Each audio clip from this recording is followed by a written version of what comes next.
자, 청렴의 의무에 대해서 한번 보도록 하겠습니다. 뇌물은 대표적인 부정부패의 사례입니다. 그래서 반부패 운동을 벌이는 비정부기구인 국제투명성기구는 부패를 사적인 이익을 위해 권력을 남용하는 것이라고 정의하고 있습니다. 그러니까 결국은 부패는 무엇이냐? 사적인 이익을 위해 권력을 남용하는 것이 부패다라고 이야기하고 있습니다. 부패 방지 및 국민위원회 설치와 운영에 관한 법률 제2조 4호는 부패를 좀 더 자세히 공직자가 직무와 관련하여 그 지위 또는 권한을 남용하거나 법령에 위반하여 자기 또는 제3자의 이익을 도모하는 행위라고 정의합니다. 자기 또는 제3자, 내가 아니고 또 제3자를 위해서 도모하는 행위, 이익을 도모하는 행위를 부패라고 정의하고 있습니다. 이 법률은 공직자에 한정하고 있지만 일반적으로 부패는 사기업의 임직원에도 해당이 되고 있습니다. 자, 2015년에 국제투명성기구의 조사에 의하면 168개국 중 우리나라는 부패 지수에 37위를 했습니다. 그러나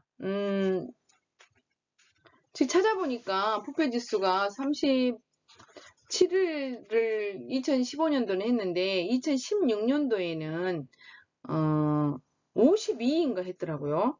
52.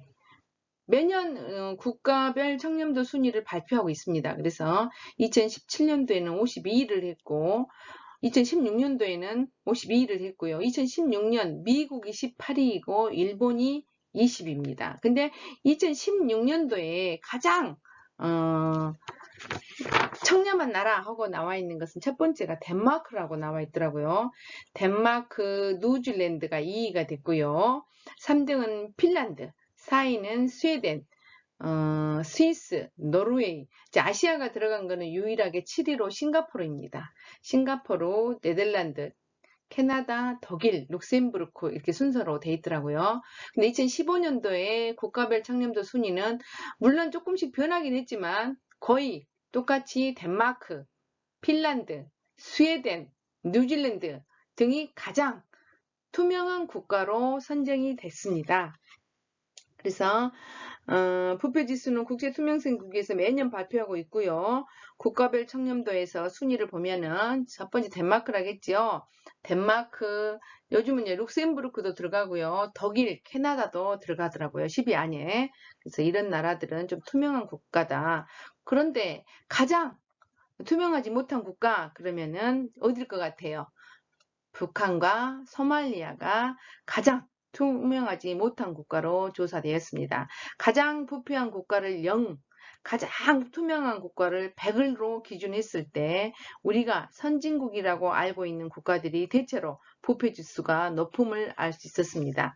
EBS에서 제작된 지식채널 2에서 대한민국 점수 5.5에 따르면 부패지수 CPI의 1점 상승 시 1인당 GDP는 25%가 상승된다라고 공개를 했다고 합니다.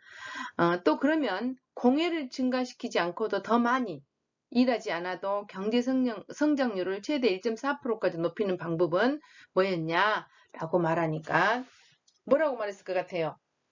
부정부패를 없애는 것이다 라고 이야기를 했다고 합니다. 222쪽에 나와 있는 표를 한번 보도록 하겠습니다. 2015년에 국가별 부패지수 순위가 나와 있는데 거기는 이제 한번 책을 한번 통해서 한번 보도록 하겠습니다. 덴마크가 91점이에요. 그리고 핀란드가 90점이고요. 스웨덴이 89점, 뉴질랜드가 88점, 네덜란드, 노르웨이가 87점, 스위스가 86점, 싱가포르가 85점, 캐나다가 83점, 독일 룩셈부르크가 82점, 미국 16위, 일본 18위, 대한민국 체코 37위, 중국 83위, 북한 소말리아는 167위 라고 나와 있습니다. 그래서 부정부패의 반대말은 우리가 청렴이라고 말하죠. 청렴을 교육하는 한 가지 방법은 부패의 몰락을 보여주는 것이다. 부패를 했을 때는 반드시 망해.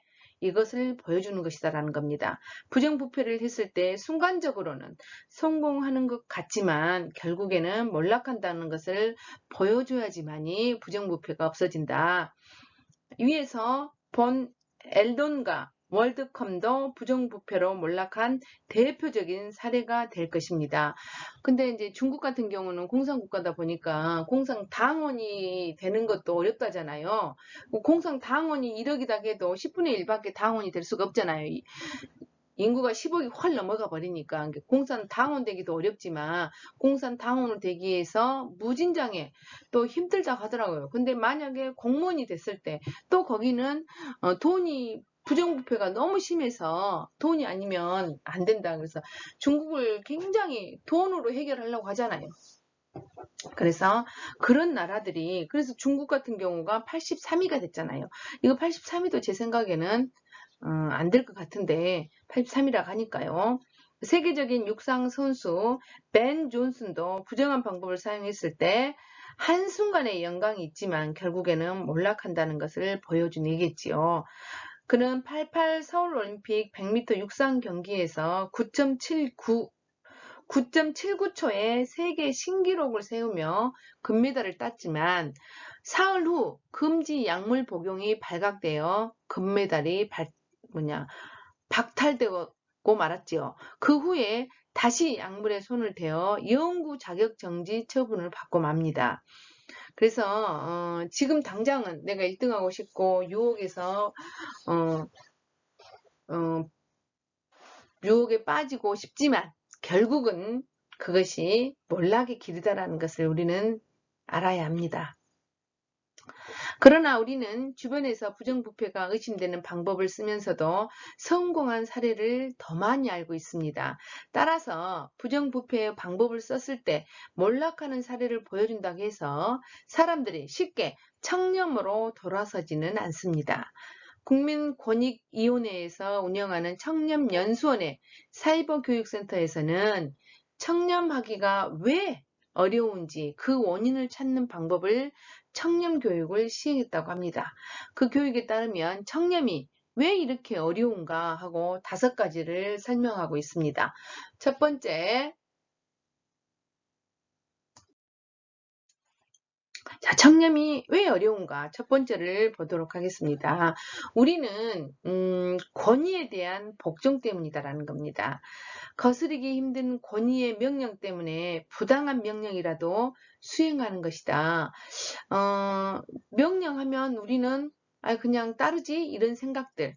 미국의 심리학자인 스탠리 밀그램의 유명한 복종 실험은 불법적인 짓이라고 하더라도 권위에 저항하지 못함을 잘 보여주고 있습니다. 자, 밀그램 실험 아시죠? 밀그램은 징벌에 의한 학습 효과를 측정하는 실험이라고 속여 피실험자들을 모아 학생 역할을 하는 피실험자들이 문제를 틀릴 때마다 전기 충격을 15V에서 45V까지 올리도록 하였습니다.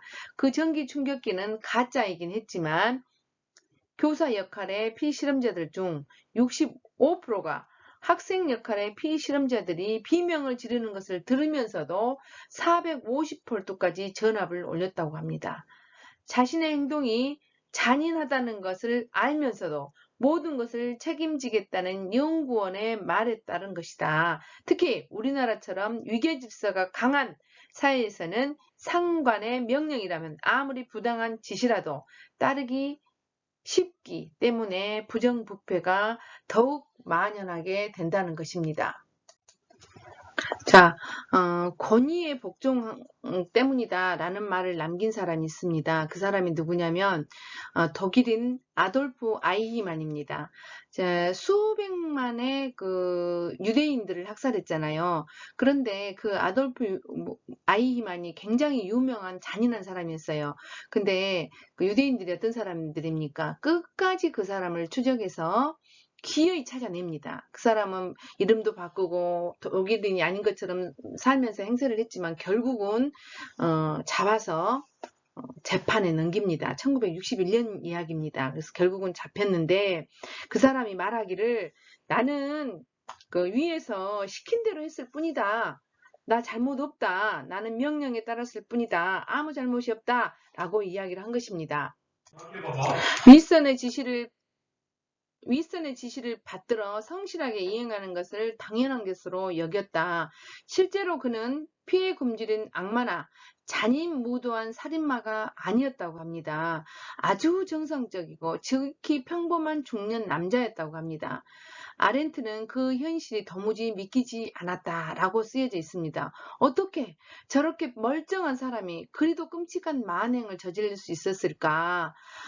고민을 많이 했다고 합니다. 그래서 이제 거기에 대해서 이분이 이 아렌트라는 여자가 책을 썼습니다. 그러면서 그녀는 아이히만과 같은 부류의 사람을 가리켜 악의 평범성을 지닌 인물로 규정했다고 합니다. 아이히만의 사례는 악마가 처음부터 따로 있는 것이 아니라는 사실입니다. 근데 자기가 무죄라고 주장하니까 이 여자는 이런 죄를 덧붙였습니다. 사유하지 않고 생각하지 않고 행하는 행동은 평범한 사람도 언제든지 악마로 만들 수 있음을 만천하에 증명한 것이었다라고 말합니다. 그것뿐만이 아니라 사유하지 않는 행동으로 인해 얼마나 많은 사람들이 견디기 힘든 고통을 받고 있는지 인지하지도 못하는 제2의 아이히만들이 우리 주변에도 적지 않다는 겁니다. 이번 심리학자 방금 제가 책 읽어줬잖아요. 밀그램의 실험에서도 마찬가지로 내가 선생님 역할을 한 것뿐이에요. 그리고 내가 다 책임질 테니까 또 정답을 말하지 않으면 그 전기 충격기를 줘버려. 그랬더니 450V면 엄청난 적이잖아요. 거기까지 450%까지 쭉 올려버렸다 가잖아요. 그래서 인간의 잔인성, 그래서 우리 평범한 우리한테도 제2의 아이만들이 주변에도 적지 않을 것이다 라고 이야기를 하는 것입니다. 정말이지 우리는 사유하지 않고 저질리는 그 만행들로 인해서 우리에게 악은 너무나 평범한 것이 되고 만 것이다. 그래서 강주 민주화 운동도 마찬가지죠. 총칼로 참혹하게 짓밟은 살인마 전두환은 천인공노할 특급 악마다 우리가 이야기를 하고 있지만 다른 사람들은 그에 따른 어떤 윗선의 명령을 따랐을 뿐이라며 자신들은 아무런 잘못도 없다고 뻔뻔하게 말하는 자들의 역시 그들도 공범자이긴 마찬가지다. 우리가 왜 그렇게 말합니까? 그들이 수백만 유대인을 학살한 아이만과 무엇이 다를 수 있겠습니까? 사유하지 않은 죄, 그것이 크다는 것입니다. 우리가 이런 어떤 슬픔, 또 하나 이야기해 볼까요? 세월호를 한번 이야기해 볼까요? 세월호의 슬픔이 가슴에 사무친 유족들에게 사람으로서는 할 수 없을 만큼 어떤 막말을 짓거린다든지 또 자기 국회의원 공천을 받고 또 막말을 짓거린다든지 그리고도 반성하기는커녕 내가 무엇을 잘못했느냐며 적반하장식으로 하고 있다든지 아무런 죄의식도 없이 그를 믿어준 당대표란 자나 막말 당사자나 제2아이만들이 아니고 또 무엇이겠냐 이 말입니다. 그래서 사유하지 않는 사람에게 악은 너무나 평범한 것이 될 수 있다. 자, 더 이상 어떤 이야기를 하기에는 또 문제가 되니까 여기까지 여러분들 이야기하겠습니다. 그래서 우리는 어떤 그 일을 할 때 사유해야 된다. 권위에 대한 복종이 우리의 청렴을 반대하지만 청렴하지 못하게 만들지만 그래도 우리가 한번 더 생각해 봐야 된다라는 겁니다. 사유하지 않은 죄, 큰 죄다 라고 아돌프 아이만에게 사형을 집행했습니다. 둘째는 경쟁에서 우위를 차지하기 위해서이다. 사람들은 아무 보상이 없을 때보다 보상이 있을 때 그 보상을 받기 위해 부정한 방법을 불사하는 경향이 있습니다. 따라서 승자 독식 사회, 일수록 그 승자의 위치에 오르기에 부패에 빠지기 쉽습니다. 우리는 자본주의 사회에 살기 때문에 돈의 유혹을 뿌리칠 수가 없지요. 돈이 우리를 얼마나 크게 편안하게 우리를 만들어줍니까? 그래서 돈의 유혹을 뿌리칠 수가 없습니다. 그래서 경쟁에서 또는 내가 또 어때요? 우위에 서고 싶잖아. 나 잘 나가고 싶잖아요. 그래서 부정부패를 저지른다고 합니다. 셋째는 다른 사람도 하기 때문이다. 다른 사람도 하는데 나만 안 하면 나만 바보 되잖아요. 나만 처지잖아요. 그리고 나가 결국은 또 왕따가 당하잖아요. 그래서 제임스 윌슨과 조지 켈링의 깨진 유리창의 법칙이라는 범죄학 이론에 따르면 사람들은 유리창이 깨진 채 방치된 건물은 관리를 포기한 건물로 간주하여 다른 유리창마저 돌을 던져 깨버린다는 것입니다. 예를 들어서 봅시다. 우리 길가에 차가 하나 버려져 있어요. 근데 그 버려진 차가 그냥 그대로 있다면 남이 차값 하잖아요. 깨끗하게 그대로 있다면. 근데 유리창이 깨져갖고 있어. 그러면 어때요? 사람들은 거기가 쓰레기 있는 곳이구나 하고 더 쓰레기도 버리고 더 돌도 한번 더 쳐보고 그러잖아요. 그래서 깨끗하고 있으면 그런 것이 없지만 좀 더러운 곳에 있다. 그러면 그렇게 우리 마음들이 그렇다는 겁니다.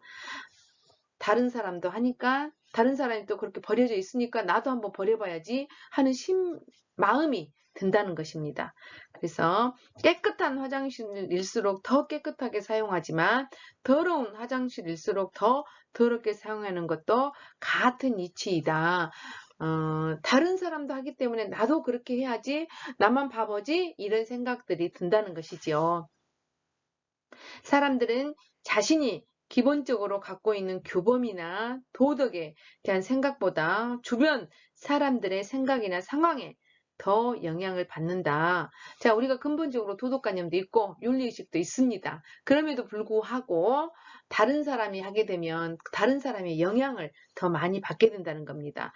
자, 우리는 혼자서는 살아갈 수 없기 때문에 더불어 살아가는 사회이기 때문에 어쩔 수가 없겠지요.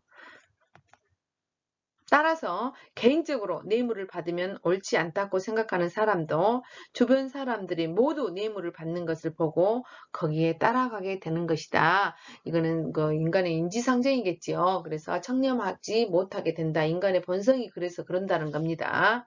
넷째, 비용 편익적 사고 때문이다. 이 말은 무슨 말이냐? 이익이 더 된다라는 겁니다.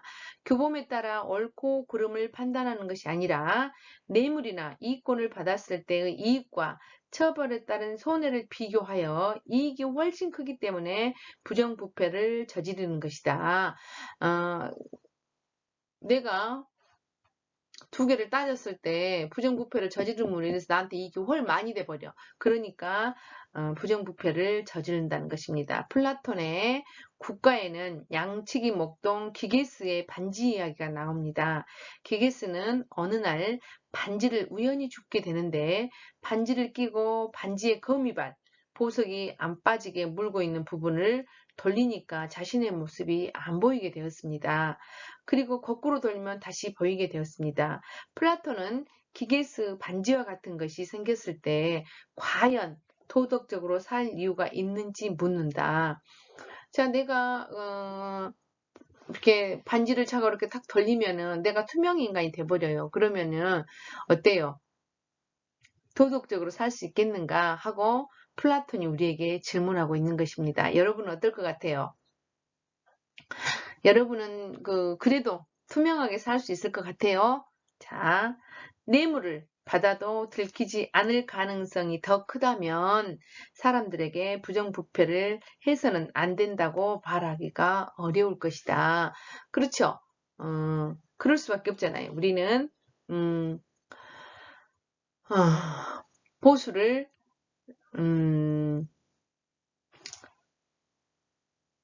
내가 이걸 받아도 아무렇지도 않을 것 같아. 그러면 받게 되잖아요. 그 유혹이 있을 수 있잖아요. 그렇다. 그래서 청렴하기가 참 어렵다라고 이야기하고 있는 것입니다. 자, 다섯째, 열악한 보수 때문이다. 우리 공무원들 월급이 작잖아요. 근데 보수가 합당한 정도의 생활을 영위할 정도가 되지 않으면 사람들은 부정부패의 유혹에서 빠지기가 쉽지 않다. 그래서 공무원들 월급을 그렇다고 해서 많이 올려줄 수도 없잖아요. 그래서 그 월급으로는 살기가 좀 힘들잖아요. 그래서 부패의 원인이 된다라는 겁니다. 부정부패의 원인이 이와 같다면 부정부패를 없애기 위해서는 그 원인을 제거하는 방법이 가장 효율적일 것이다. 그렇다면 우리가 그 청렴하기 어려운 이유가 권위에 대한 복종 때문이다. 경쟁에서 우위를 차지하기 위해서이다. 다른 사람도 하기 때문이다. 또 계산해 보니까 이익이 더 많다 이 말이 부정부패를 하니까. 그래서 이익이 더 많기 때문이다. 또 열악한 보수이기 때문이다. 청렴이 어려운 이유가 수도 없이 많지요. 그럼에도 불구하고 우리가 청렴하게 하는 것들이 어떻게 한번 찾아보자. 가장 효율적인 방법이 무엇인가? 이거를 한번 보도록 하겠습니다. 자, 부정부패를 없애기 위해서는 그 원인을 제거하는 방법들을 한번 보자라는 겁니다. 첫 번째, 권위주의의 문화를 타파하고 부당한 명령을 수행할 시에 엄중한 처벌을 하여 부당한 명령을 따르지 않을 이유를 만들어 주어야 한다. 자, 우리 그러기가 쉬울까요? 자, 봐보세요. 벌써 밀그램이라든지 아이히만이라든지 이런 사람들이 벌써 복종에 대한 나는 복종했을 뿐이다. 나는 월급을 받고 있지 않느냐. 그래서 복종했을 뿐이다라고 이야기를 항변하고 있는데 어떻게 이 사람들을 할 수 있겠느냐라는 겁니다. 부정부패를 하지 않을 수 있겠느냐. 그렇다면 조금이라도 할 수 있는 방법은 너 부당한 명령을 수행했을 때는 너는 엄중한 처벌을 당할 것이다. 라는 어떤 명령을 따르게 해야 된다. 그런 것들이 있어야 된다라는 겁니다. 경쟁을 완화하는 사회 분위기를 조성하고 경쟁에서 얻은 이익을 다른 사람도 공유할 수 있도록 적절한 분배가 이루어져야 된다. 그러니까 부익부, 빈익빈이 아니고 너도 좀 가져가고 나도 가져가고 그래서 어떤 학자들은 많이 기본급 제도라고 기본적으로 인간이 영유할 수 있는 그 돈을 좀 넉넉하게 그 모든 인간에게 줘야 된다 이런 이야기를 한 사람들도 있습니다. 그래서 그것은 그 공산주의나 가능하지 자본주의 사회에서는 조금 어려울 것 같습니다. 안 그러면 세금을 60% 70%를 내야 되는데 내가 번 월급을 내가 100만 원을 벌었는데 70만 원을 전부 세금을 바치고 30만 원 갖고 물론 나중에는 살 수 있겠지요. 그놈을 주니까. 근데 그렇게 하기는 어렵다. 그래서 그런 제도를 만들어야 된다. 분배에 있어서 정의로운 분배가 이루어져야 된다라고 이야기하는 사람들도 이런 학자들도 많이 있습니다. 세 번째는 잘한 행동에 대해서는 칭찬받고 잘못한 행동에 대해서는 처벌을 받는 것이 정의다. 이런 것들을 청렴교육을 통해서 가르쳐야 된다는 겁니다. 자, 칭찬받고 잘못한 것은 잘못했다 처벌받고 이런 사회가 되면 좋겠지요. 자, 그 다음에 네 번째 보겠습니다. 적발 가능성이나 처벌의 강도 등 부패의 비용은 크게 하고 뇌물이나 이권 같은 수익은 적게 해야 한다. 부정부패는 적발 가능성이 높고 처벌의 강도가 높을수록 줄어든다. 내가 그제껏 먹으려고 내가 그 부정부패를 저지르겠습니까? 그래서 어떻게 좀 적발할 수 있게끔 좀 그것이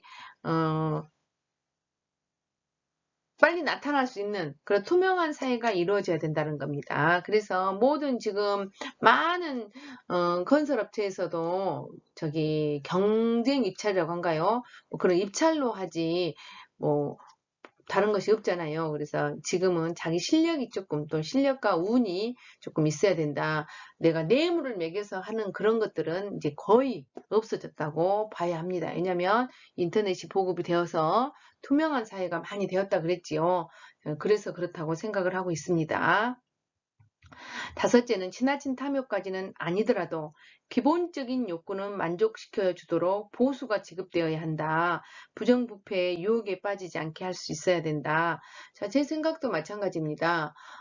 기본적인 어떤 이 사람들이 살아갈 수 있게끔 돈의 유혹을 받지 않도록 좀 넉넉한 월급을 줘야 된다. 저는 이렇게 생각하고 있습니다.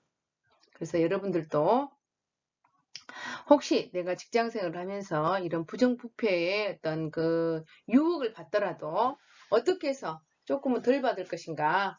여러분들도 청렴 공부, 또 청렴의 어떤 의식들, 이런 것들을 여러분들이 공부하고 또 자꾸 읽어보고 내가 윤리의식을 갖고 이런 마음들을 여러분들이 자꾸 가지셔야 합니다.